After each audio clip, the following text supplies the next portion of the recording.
Okay, let's quickly go over the determinant and how to take the inverse of a matrix.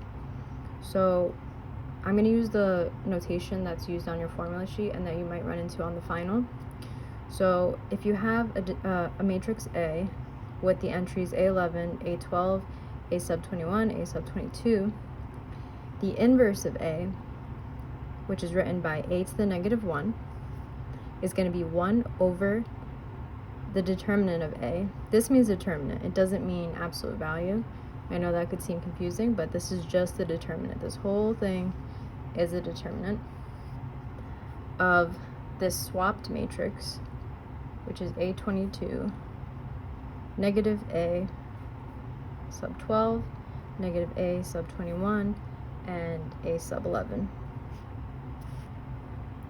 So if you're used to that A, B, C, D notation that we did before, it would look like this. A, B, C, D.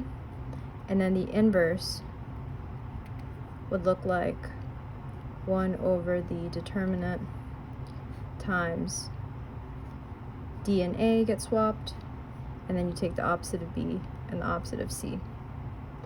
But I'm just familiarizing you with this notation because that's on your formula sheet. So let's take one of the examples from the group worksheet.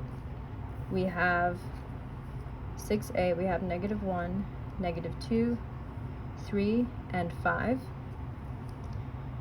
First we're going to take the determinant, and that means we're going to do AD minus BC.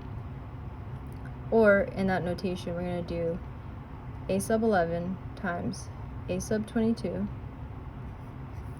minus A sub 12 times A sub 21.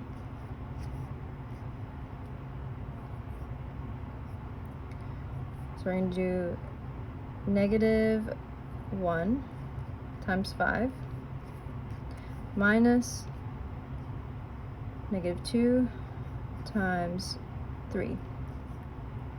That's going to give us a determinant of,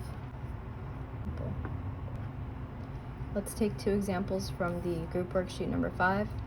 We have D, and the determinant here is going to be A11 times A22 minus A12 times A21.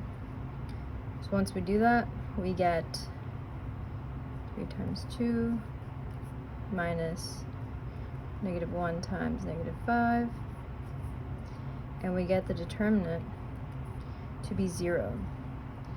Now, if you have a determinant that's 0, you actually cannot find the inverse.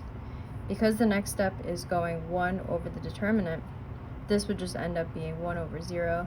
We know that once we divide by 0, everything in the universe implodes, so this inverse cannot be found. Let's try number 6B. So the determinant here, try to pause and see if you can figure that out yourself.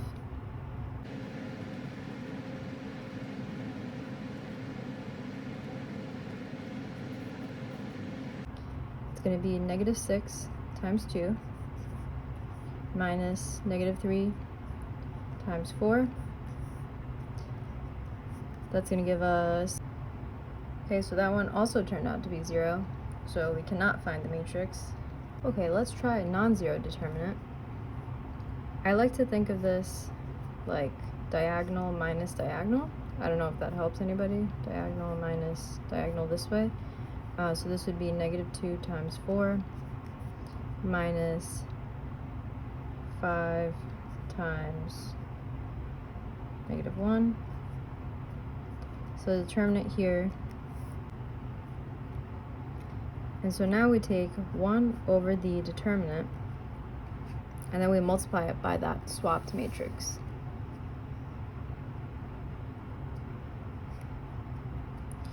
So if this was the original matrix, sorry, I crossed it out actually, but negative 2 and 4 switch places.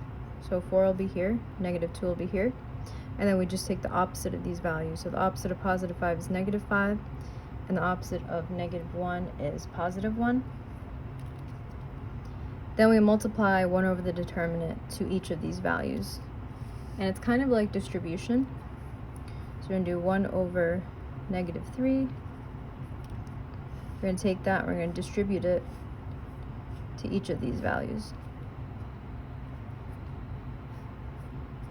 So we do 4 times -1/3, and then here we have -5 times -1/3.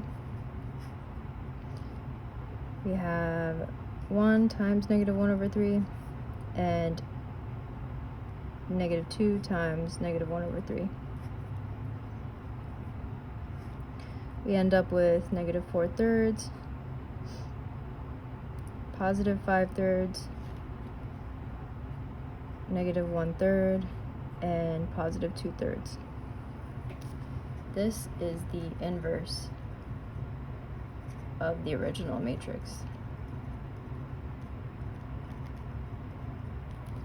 Now, if you're solving a system of equations, the work doesn't stop here. You're going to keep going, but this is just a refresher on how to find the determinant and the inverse.